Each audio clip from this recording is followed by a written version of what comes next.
Trade finance, for example, was in this session today.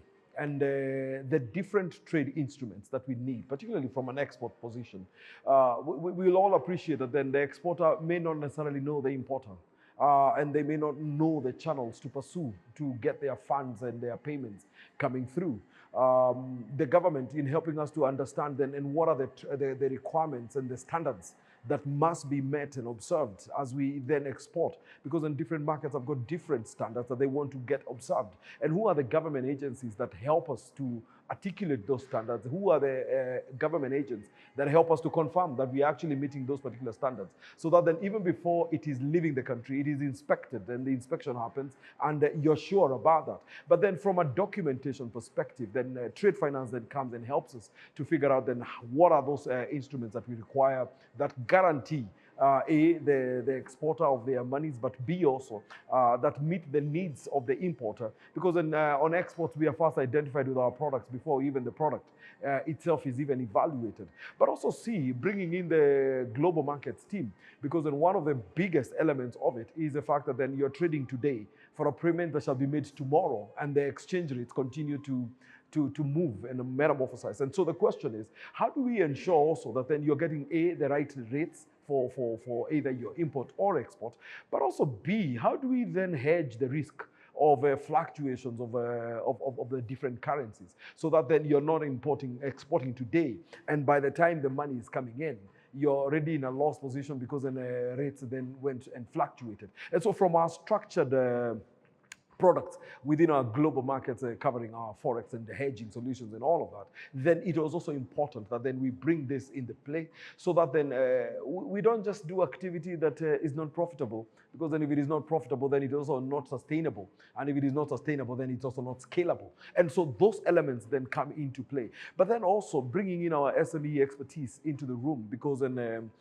these customers will also require different solutions at different stages. You will appreciate that then some of the aggregators don't necessarily produce everything that they export, and they will need to do a backward integration with the producers that they then pick these facilities from. And so it's important that then all of these pieces are brought together. On our leasing and asset finance side of things, there's value addition that we do on the produce before we release it. And the question is there machinery and equipment that is required? Is there storage and cold rooms that possibly may be required? If you think about a fresh produce, your fresh cut flowers and all of that, they would need some of that infrastructure. And the question is, how does a bank come in so that then we're able to fund and support in the acquisition of those and ensuring that then the preservation that is required is also equally done. And the discounting and the invoice discounting, because then sometimes I supply today, I do have acknowledgement and invoices that have been given to me. How can I then invoice those so that then working capital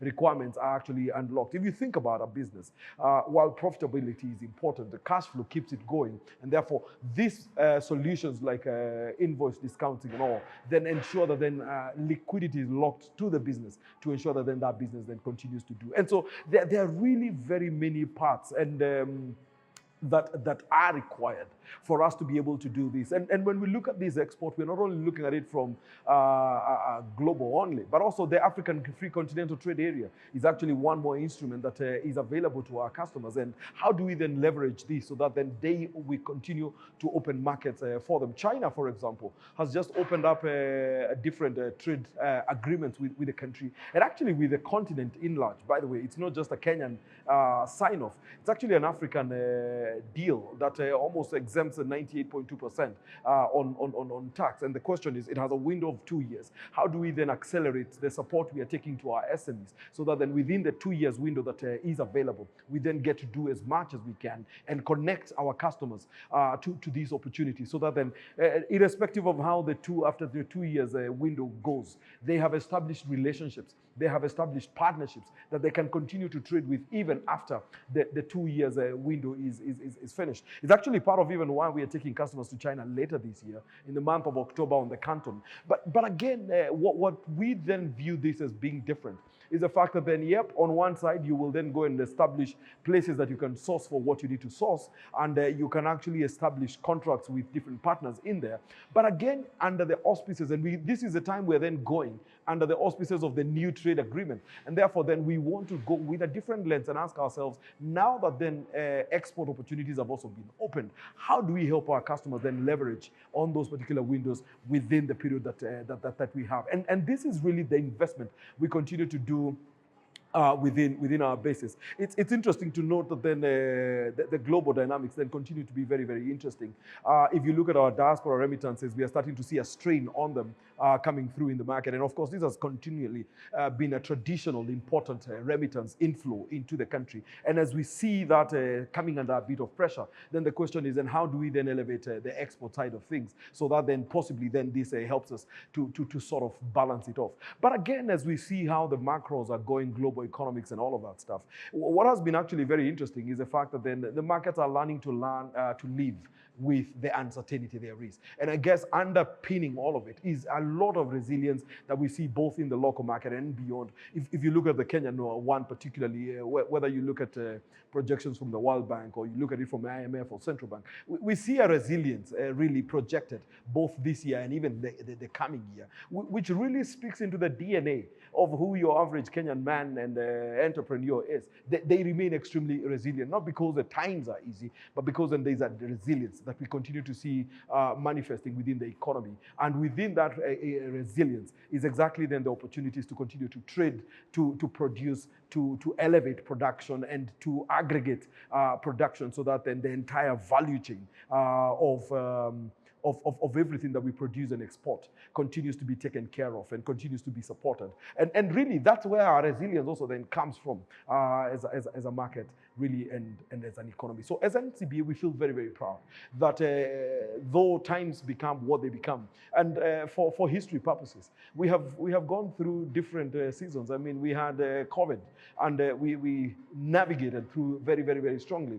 We had the Russia-Ukraine war that we also then continue to navigate very, very strongly. We do have the one in the Gulf right now, and we continue to navigate this strongly. And I think the Kenyan economy is becoming that resilient, adaptable to unpredictable futures. But then irrespective of the fact that then predicting all of these things become difficult, and even in uncertain times, what we have seen is that then we have learned to live with it, and we are starting to grow stronger and build a resilience that carries us through. And as a bank, then we say we want to be right there, powering that resilience, powering those opportunities, so that then our people can actually continue to grow and the economy as a whole continues to grow.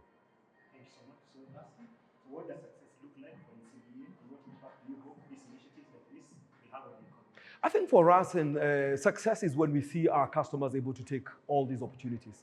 It is when we are able to understand their needs and plug into them and become a real contributor, again, in line with our purpose. Because then our very purpose statement defines that we believe in our customers way before they do. And we want to ignite that belief that irrespective of the tides that come our way, irrespective of the uncertainties that come our way, we want to remain absolutely very, very resilient. So success for us looks like continuing to support our customers to thrive and to grow, to continue to gain greater market share in the export space, to continue to reduce the balance of trade positions. Because then, as we saw in the China one, we are possibly importing 50 times the number of the volume of export that we are taking. If we could reduce that to a 40 or 30 or etc., then that becomes much greater, because then it means that then we are able to produce, and particularly within the manufacturing space, I think it's an important one. We have listened to what the opportunities there are within the agricultural sector as a major producer of some of the products that we need. And so success for us looks like empowering these value chains